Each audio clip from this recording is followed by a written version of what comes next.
لو حاسس إنك تايه ومش عارف تحدد إيه المهارة اللي تطور نفسك فيها، الفيديو ده ليك. كل الخريجين تايهين ومش عارفين يبدأوا منين. في الفيديو ده هقولك على خطوات عملية هتساعدك تحدد المجال والمهارة اللي انت فعلا شاطر فيها. حط نفسك في تجارب كتير، انزل ندوات، خد كورسات، اتعلم مهارات جديدة. اسأل نفسك إيه المهارة اللي انت شاطر فيها. ابدأ اتعلم لغة وطور نفسك في اللغة وخصص وقت يومي لتطوير مستواك في اللغة. اللغة هتفتح لك أبواب وفرص كتير للنجاح في حياتك المهنية. ابدأ وجرب إنك تعمل بيزنس وشوف إيه المجال اللي أنت شاطر فيه وعندك معلومات فيه. ابدأ واشتغل على البيزنس وخد خطوة واسعى. في مقولة مهمة ودي حقيقة: إذا أنت ما بتشتغل على حلمك، في حد تاني هيوظفك وتشتغل على حلمه. أنت اللي بإيدك القرار. هل أنت حابب تكون موظف بيشتغل 8 ساعات روتين كل يوم مرتب قليل، ولا انت حابب يكون عندك بيزنس خاص بيك ومستقل ومعتمد على نفسك؟ مفيش روتين، مفيش تقييد، مفيش حد يتحكم فيك ويذل فيك عشان المرتب. اقعد مع نفسك واكتشف نفسك، شوف انت عايز ايه، ايه مهاراتك، ايه القدرات اللي ربنا انعم عليك بيها، وتبدأ تستغلها وتطور فيها نفسك وتحط فيها طاقتك ووقتك ومجهودك. وانت وفقا لشخصيتك بتحب تكون موظف ولا تكون صاحب بيزنس وعايش بحرية مالية؟ انت اللي بإيدك القرار. ومع الوقت ومع التجارب والسعي الكتير هتبدأ تكتشف نفسك وهتعرف ايه المهارات اللي انت شاطر فيها، ايه المجالات اللي انا شاطر فيها. هل انت شاطر في الاكسل ولا ماركتينج ولا لغة ولا صناعة المحتوى؟ حدد مهارة واحدة وركز عليها لمدة 90 يوم، وابدأ وتعلم وطور نفسك فيها. المدة دي هتكتشف فعلا هل أنا في اللغة لاقية نفسي وتدريس، ولا لاقية نفسي في الإكسل، ولا لاقية نفسي في صناعة المحتوى. هتعرف إيه المهارات أو إيه المهارة اللي أنا شاطر فيها خلال مدة 90 يوم. اسعى واتحرك. عايز تنجح وتتقدم في حياتك، اخرج بره منطقة الراحة. ابدأ وطور من نفسك واتحرك واشتغل على نفسك، لأنه ده الخيار الوحيد اللي أمامك عشان تنجح. أكتر حاجة كفيلة إنك تفضل تايه وتلف حوالين نفسك إنك مش بتسعى، مش بتتحرك، مش بتاخد خطوة. عايز الفرصة هي اللي تجيلك لغاية عندك وبعدها تتحرك. ولو فضلت على نفس النمط عمرك ما هتنجح ولا هتتقدم. انت اللي بتصنع الفرصة. عمر الحاجة أو الفرصة أو النجاح ما هيجيلك غير لما انت اللي بتاخد الخطوة. المسؤول الوحيد عن حياتك ونجاحك وفشلك هو انت. ما تضيعش الوقت في الإحباط والتفكير السلبي والسوشيال ميديا والمسلسلات. اقعد مع نفسك، اقرا كتب، ثقف نفسك، اشتغل على عقلك.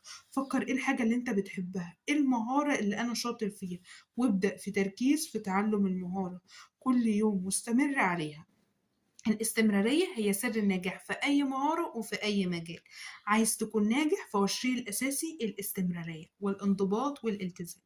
أهم حاجة هي التركيز يا شباب. التركيز أساس من أساسيات النجاح. واحذر التشتت. شتت نفسك في أكتر من حاجة في نفس الوقت مش هتوصل لحاجة ولا هتنجح. هتكون ضيعت وقتك وطاقتك ومجهودك على الفاضي. حدد وقت محدد وثابت لكل مهارة انت هتطور نفسك فيها. في ناس محققين نجاحات كبيرة في كذا حاجة. هل دول مش مشتتين نفسهم؟ هل ده مش تشتت؟ هم منظمين وقتهم صح. لكل مهارة ولكل مشروع بيشتغل عليه محددين له وقت مخصص ومحدد. أهم حاجة إنك تتعلم إدارة الوقت وإنك تنظم وقتك بذكاء عشان تقدر توصل للنجاح في حياتك المهنية.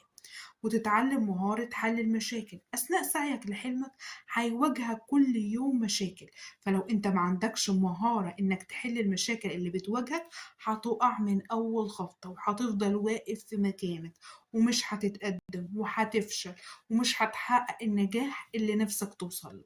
لذلك اتعلم وكون قوي ويكون عندك المهارة والصلابة. أواجه أي تحدي، أي مشاكل هتواجهني، أي صعوبات هتجاوز كل ده في سبيل إن أنجح وأوصل لحلمي. ما تسمعش لأي حد وما تسلمش ودنك لأي حد. هتواجه ناس تقولك أنت هتفشل مش هتنجح. مفيش حد هيعرف قدراتك أو إيه المهارات اللي أنت فعلا شاطر فيها غير نفسك. ربنا لما بيحط فكرة في عقلك أو حلم أو هدف أو وظيفة أو بيزنس، اعرف إنك قدها وإنك هتنجح وتوصل. لازم يكون عندك يقين وثقة بالله ثم بنفسك إنك هتنجح وهتوصل.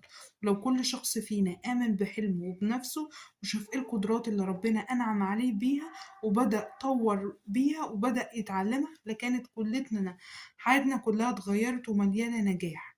النجاح عبارة عن عادات متكررة كل يوم واستمرارية عليه خلال شهور وسنين. هو ده النجاح الكبير. كل شخص بنشوفه دلوقتي ناجح على السوشيال ميديا هو عبارة عن سنين استمر عن عادات متكررة كل يوم فوصل للنجاح الكبير. قسم حلمك الكبير إلى خطوات صغيرة، كل خطوة صغيرة واشتغل عليها كل يوم وطور نفسك فيها. استعد انك تواجه الفشل والرفض كل يوم وانت بتحاول تسعى رغم انك فشلت كتير. المحاولات دي مش هتضيع على الفاضي، والسعي ده هو اللي هيوصلك للنجاح. في معلومة لازم تكون مستوعبها كويس، انت هتفشل اكتر من انت هتنجح. الفشل هو اللي هيعلمك وهيخليك تكتشف نفسك ويعرفك ايه الحاجة وايه المهارة اللي انت شاطر فيها. اوعى انك تفقد ثقتك بنفسك مهما حصل. مهما واجهت فشل، الثقة بالنفس هي اساس النجاح. مفيش شخص ناجح الا وهو واثق من نفسه ومؤمن بحلمه انه هيوصل مهما واجهه تحديات ومشاكل وظروف صعبة ومحاولات فاشلة. سعيد اجتهدت في المجال وفي الاخر ربنا فتح لك باب مختلف، مجال مختلف عن اللي كنت بتسعى اليه. ف... فما تزعلش، المجال اللي ربنا اداهولك مختلف تماما عن اللي كنت بتسعى عليه. هو في الغالبا هو ده المجال اللي انت شاطر فيه، في الأكيد هو ده الخير ليك. فيا إما هتنجح، السعي عامل حاجة من الاتنين، يا إما هتنجح في المجال اللي بتسعى عليه يا إما هتنجح في مجال مختلف. فعشان كده مفيش سعي بيروح على الفاضي. مهارات هتطور نفسك فيها عشان تحقق النجاح المهني. اللغة هي المهارة الأساسية والمطلوبة جدا، لو أتقنتها هتدخلك فلوس كتير وهتحقق لك نجاحك المهني. صناعة المحتوى ناس كتير بادئة المجال وناجحة فيه وحياتها متغيرة للأفضل. ابدأ ببزنس وطور نفسك فيه واشتغل على نفسك وشوف ايه المجال اللي انت تبدأ فيه ويكون عندك مهارات ومعلومات وخبرة، وابدأ وشارك جمهورك واشتغل على نفسك وطور البيزنس بتاعك. نتيجة البيزنس نجاحه مش هتلاقيها من يوم ولا من شهر ولا حتى سنة. عشان تنجح البيزنس من سنتين لتلاتة عشان تحقق النجاح ويدخلك الفلوس وتبدأ تحصد اللي زرعته في البيزنس. اجتهدت لذلك اصبر واشتغل على نفسك حتى لو مفيش نتائج. لو الحلقة دي فعلا غيرت تفكيرك وحياتك وعاداتك، اعمل لايك واشترك في القناة الآن وفعل الجرس عشان ما يفوتش عليك نصائح عملية للنجاح في حياتكم الأكاديمية والمهنية مع الكوتش أماني. القناة دي معمولة لكل طالب بيبحث عن تطويره لنفسه لتحقيق نجاحه المهني بعد التخرج، لكل خريج بيسعى للنجاح في حياته المهنية. ده بودكاست رحلة العشرينات للنجاح في حياتكم الأكاديمية والمهنية مع الكوتش أماني. ما تنسوش إنك تشاهدوا الحلقات الكاملة من البودكاست. إلى اللقاء في الحلقة القادمة.